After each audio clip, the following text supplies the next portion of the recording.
Jadi ternyata kalau di balik film action yang di pikiranku adalah latihannya aja udah sekeras itu, apalagi syutingnya, apalagi orang-orang yang nggak pakai pemeran pengganti itu kan keren banget gitu adegan-adegannya. Tapi di sini pas syuting ternyata bener-bener oh kok mudah ya. Terus tim Wise Team ngasih tahu juga kalau ternyata kalau misalnya mau latihan emang badannya itu dibikin sampai tahan banting dulu gitu. Jadi bener-bener latihannya tuh pertama pakai matras sampai tanpa matras. Itu bener-bener yang kita harus lompat kayak backflip gitu-gitu segala macamnya, dan itu real.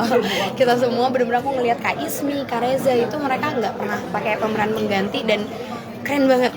Jadi sekarang sih jujur aku nagih malah action kayak gitu keren. Workshopnya berapa lama? Pas syutingnya juga berapa lama?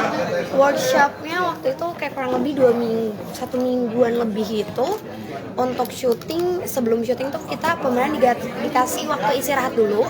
Jadi dibolehin untuk istirahat dulu, pulangnya cepet, syuting sehat. Besoknya diajar abis-abisan untuk scene yang parah itu, scene actionnya.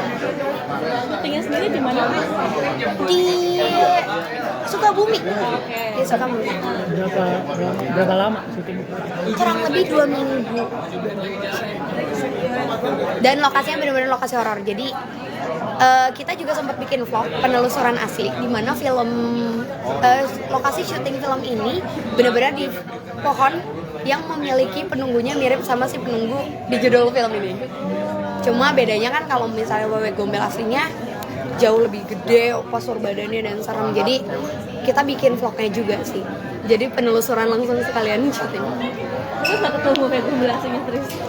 Untungnya scene aku di pohon gak ada. Jadi aku tuh adanya di rumah yang memang bekas pernah adanya pembunuhan di sana. Jadi emang di Sukabumi terkenal rumah itu emang horor, dan akhirnya kita kulik lagi sejarah dari si rumah itu. Kamu sendiri pada saat bisa ngeliat makhluk kayak gitu sempat terganggu juga sih dengan kehadiran mereka gitu? Sebenarnya mungkin kalau sekarang kan aku udah nerima aja kan, udah biasa, dan ya udah gitu kayak ketemu sama mereka, menceritakan tentang mereka,